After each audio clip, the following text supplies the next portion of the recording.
Tatapan tulus ayah setelah 7 tahun tak bertemu. Anaknya pulang dari negeri orang tak bilang-bilang. Momen sedih sekaligus bahagia dirasakan seorang ayah dan anak yang akhirnya bertemu setelah 7 tahun terpisah. Anaknya bernama Suki ini merantau ke negeri orang yakni Taiwan mengadu nasib demi keluarga termasuk orang tuanya. Sudah 7 tahun Suki tak pulang ke Indonesia hingga suatu waktu ia akhirnya pulang juga. Dalam kepulangannya, Suki meminta agar sang kakak tak memberitahukan kepada ayahnya. Suki rupanya sudah sejak berusia belasan tahun merantau ke Taiwan.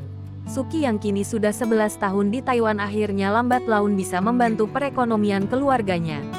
Tibalah waktu yang ditunggu Suki di mana ia pulang ke Indonesia tanpa mengabari ayahnya.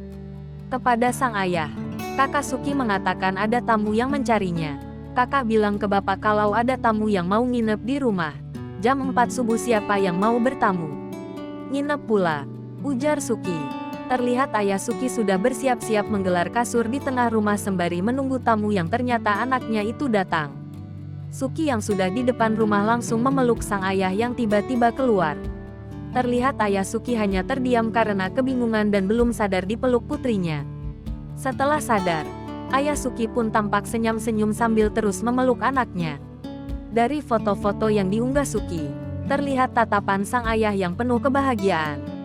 Ayah Suki bahkan tampak berkaca-kaca seakan tak percaya anaknya ada di depan mata.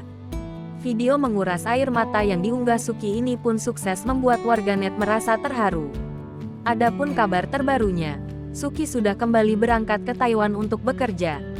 Suki diantar keluarga termasuk sang ayah ke Bandara Soekarno-Hatta. Terlihat begitu berat ayah Suki melepaskan putrinya mengadu nasib ke negeri orang. Video yang diunggah Suki pun viral di media sosial dan sudah ditonton jutaan orang.